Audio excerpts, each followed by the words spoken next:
Hi കൂട്ടുകാരെ, ഇന്ന് നല്ലൊരു സ്നാക്സിൻ്റെ റെസിപ്പിയാണ് ഞാൻ ചെയ്യുന്നത്.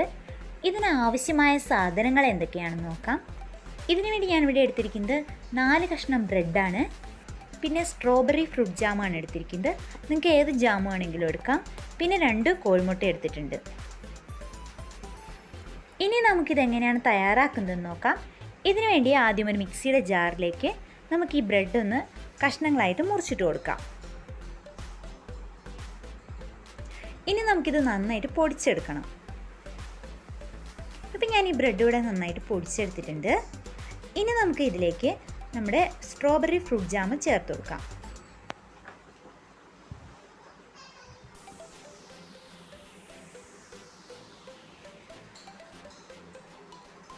ഇനി ഇത് നമുക്കൊന്ന് അടിച്ചെടുക്കാം.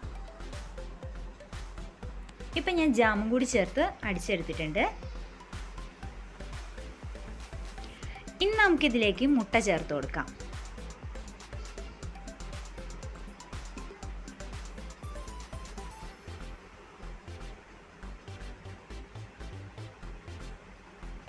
ഇനി മുട്ടയും കൂടി ചേർത്ത് ഒന്നുകൂടി ഒന്ന് അടിച്ചെടുക്കാം.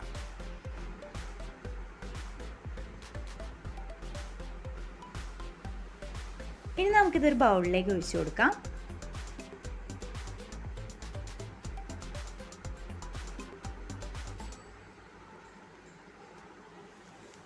ഇനി നമുക്കിത് തയ്യാറാക്കുന്നതിന് വേണ്ടി ഒരു പാൻ വയ്ക്കാം. ഈ പാൻ ഒന്ന് ചൂടായി കഴിയുമ്പോൾ ഇതിലേക്ക് നമുക്ക് കുറച്ച് ഓയിൽ ഒഴിച്ചു കൊടുക്കാം.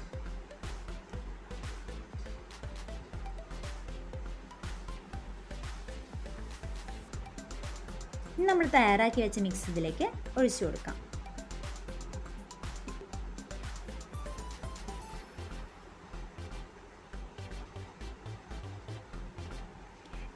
ഇനി നമുക്കിത് ലോ ഫ്ലെയിമിൽ മൂടി വെച്ച് ഒരു 10 മിനിറ്റ് വേവിക്കാം. ഇനി നമുക്കിതൊന്ന് മറിച്ചിട്ട് കൊടുക്കാം. ഇനി ഫ്ലെയിം ഓഫ് ചെയ്യാം. ഇപ്പം നമ്മുടെ പലഹാരം ഇവിടെ തയ്യാറായിട്ടുണ്ട്. അപ്പോൾ വളരെ എളുപ്പത്തിൽ തയ്യാറാക്കാവുന്ന രുചികരമായ ഒരു സ്നാക്സാണിത്. ഇതെല്ലാവരും ഒന്ന് ട്രൈ ചെയ്ത് നോക്കണം.